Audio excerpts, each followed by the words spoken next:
Now regarding the treatment, তাহলে আমরা investigation complete করলাম, করে ডিফারেন্সিয়াল ডায়াগনোসিসটাও কমপ্লিট করলাম। Now regarding the treatment, in all patients with peripheral vascular disease, following general measures must be taken which will help for the better perfusion of the lower limb vessels.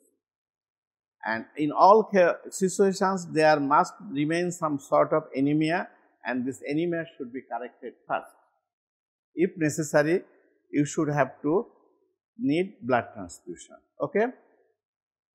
So the first thing আসছে কি আমরা all sorts of patients এর ভিতরে anemia is a must, and we should to correct anemia if necessary by means of blood transfusion. এরপরে এটা গেল basic ট্রিটমেন্টের ভিতরে যেটা আসলো যে তার আমরা অ্যানিমিয়াটা কারেকশন করলাম। এরপরে আসো যে we have to look regarding the treatment, যখন আমরা ট্রিটমেন্ট স্টার্ট করতে যাব we have to look for pain relief.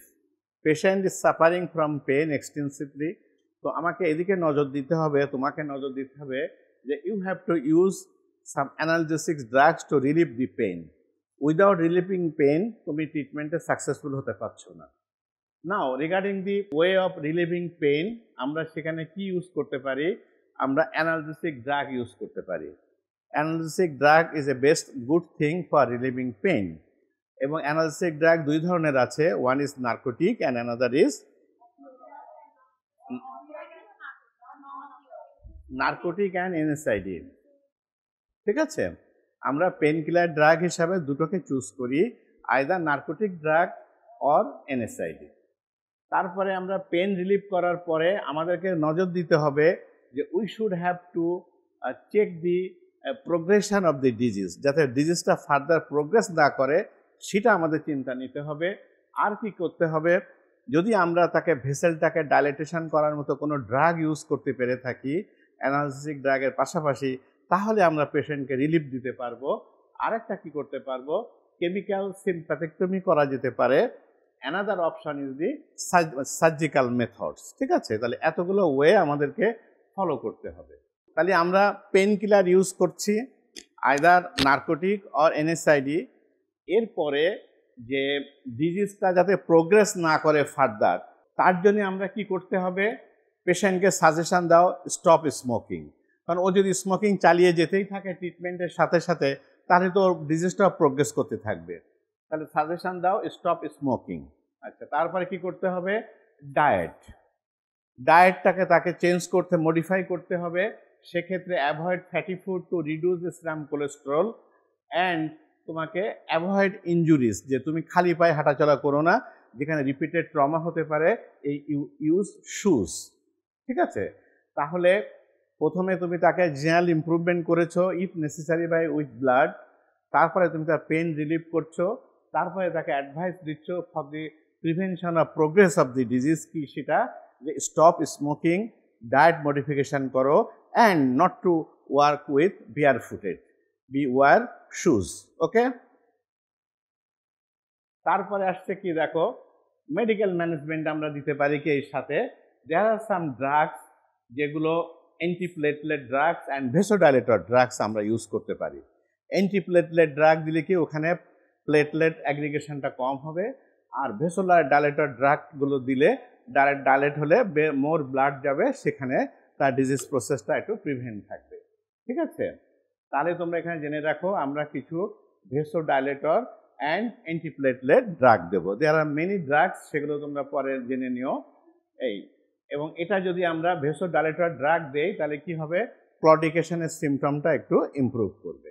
Pentoxifylline একটা ড্রাগ আছে যেটা কি করে, it can use to treat intermediate claudication and it improves the blood flow through the peripheral blood vessel. যে ব্লাড ফ্লোটা আমরা বাড়ানোর কথা বলেছি, সেটা পেন্টক্সিফাইলিন একটা ড্রাগ আছে যেটা দিলে আমরা ব্লাড ভেসেলটাকে একটু বাড়াতে পারি। ঠিক আছে, আর অ্যান্টিপ্লেটলেট ড্রাগগুলো তো ভিতরে কমনলি যেটা আমরা ইউজ করে থাকি অ্যাসপিরিন জাতীয় ড্রাগ, সেটা আমরা ইউজ করতে পারি। প্রোস্টাসাইক্লিনস একটা ড্রাগ আছে, এটাও আমাদেরকে তোমার ভেসোডাইলেটেশন করে, প্রোস্টাসাইক্লিনস, সেগুলো আমরা ইউজ করতে পারি। আরেকটা নামগুলো জেনে নাও শুধু। এরপরে মেডিকেল ম্যানেজমেন্টের পরে আরেকটা জিনিস আছে, কেমিক্যাল সিম্প্যাথেক্টমি। আমি সিম্প্যাথেক্টমির কথাটা কেন বলছি, যে যদি ভেসেলটা কনস্ট্রিক্ট করে ডিউ টু সিম্প্যাথেটিক ইনারভেশন। যদি আমরা সিম্প্যাথেটিক ইনারভেশনটাকে কিছুটা অফ করে দিতে পারি তাহলে কি হবে, ভেসেলটা একটু ডাইলেট হয়ে যাবে। ঠিক আছে, এটা কিন্তু মনে রেখো, সিম্প্যাথেটেক্টমি যদি আমরা করে দিতে পারি তাহলে পেশেন্টের ভেসেলের উপরে সিম্প্যাথিক নার্ভের টোনটা কমে যাবে and peripheral vessel will be dilated and when there is dilatation there is more blood pooling থাকবে। সিম্প্যাথেক্টমি দুইভাবে করা যায়, একটা হচ্ছে কেমিক্যাল, একটা হচ্ছে সার্জিক্যাল। তো কেমিক্যালে by it acts by producing vasodilatation of the blood vessels of the lower limb.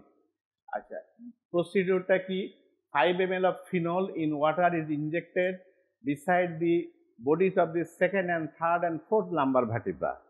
এই সিস্টেমটা এখন আমরা প্র্যাকটিস করি না, বাট তোমরা জেনে রাখো, একটা কেমিক্যাল দ্যাট ইজ ফিনল, এটা যদি যদি ওয়াটারে ডাইলুট করে যদি তোমার লাম্বার ভার্টিব্রা 2, 3 and 4 লাম্বার ভার্টিব্রার পাশে ইনজেক্ট করে দেওয়া হয়, ওখানে কি থাকে, সিম্প্যাথেটিক চেন থাকে। এই সিম্প্যাথেটিক চেনটা তখন তোমার ডিনার্ভেটেড হয়ে যায়। ঠিক আছে, এটাকে যদি বলা হয় কেমিক্যাল সিম্প্যাথেক্টমি। সার্জিক্যালি আমরা অনেক সময় লাম্বার সিম্প্যাথেক্টমি করে দেই, সেটা সার্জিক্যালি আমরা ওখানে ওই যে সিম্প্যাথেটিক নার্ভ যেখানে আছে লাম্বার ভার্টিব্রার ওখান দিয়ে আমরা পৌঁছাই, ওখানে 4টা চেন থাকে, ফার্স্ট সেকেন্ড থার্ড চেনটা থাকে, আমরা ফার্স্ট সেকেন্ড থার্ড চেনটাকে আমরা কেটে আউট করে দেই। দিলে কি হচ্ছে, সিম্প্যাথেটিক ইনারভেশনটা লস করছে পেরিফেরাল পোর্শন এবং তখন ভেসোডাইলেটেশন হচ্ছে। আচ্ছা, এরপরে হলো কি, তাহলে এটাকে আমরা বলছি lumbar sympathectomy. Is the direct surgery done for TAO patients, direct arterial surgery is not possible. এখানে আর্টারিতে কোনো সার্জারি আমরা করি না, আমরা এখানে লাম্বার সিম্প্যাথেক্টমি করি আইদার বাই কেমিক্যাল বা দ্যাট ইজ ফিনল ইনজেকশন করে, অথবা সার্জিক্যালি আমরা সিম্প্যাথেটিক চেনটাকে ড্যামেজ করে দিই। নাও নেক্সট থিং হচ্ছে, in spite of all the measures if they fail, patient is not improving, তখন আমরা কি করব, তাকে অ্যাম্পুটেশন করব। এই অ্যাম্পুটেশনটা হচ্ছে conservative amputation should be done if toes are, এখানে অ্যাম্পুটেশনটা দুইটা করা যেতে পারে। একটা হলো যে লাম্বার সিম্প্যাথেক্টমি করে দিলাম সার্জিক্যালি, যেহেতু কেমিক্যালটা এখন আমরা ইউজ করি না, দেখা গেল যে পেশেন্টের সার্কুলেশন ইমপ্রুভ করেছে কিন্তু টোতে একটা আলসার আছে, টোটাকে আমরা অ্যাম্পুটেশন করে দিলাম, তাহলে টো অ্যাম্পুটেশন হলো সাথে লাম্বার সিম্প্যাথেক্টমি হলো, তাহলে পেশেন্ট কিছুটা ইমপ্রুভ হতে পারে। যদি সেটা না হয় তাহলে বিলো নি অ্যাম্পুটেশন ইজ দি সলিউশন। ঠিক আছে, বিলো নি অ্যাম্পুটেশন ইজ দি সলিউশন। যার ফলে আমরা ইউজুয়ালি আমরা যখন পেশেন্ট পাই লাম্বার সিম্প্যাথেক্টমি করেও আমরা পেশেন্টকে ইমপ্রুভ করাতে পারি না, গ্যাংগ্রিনিয়াস টোটাকে অ্যাম্পুটেশন করেও ইমপ্রুভ করাতে পারি না, দেন আমরা চুজ করি যে বিলো নি amputation. It is the solution, and it is the treatment. But one thing is that, is it a good treatment?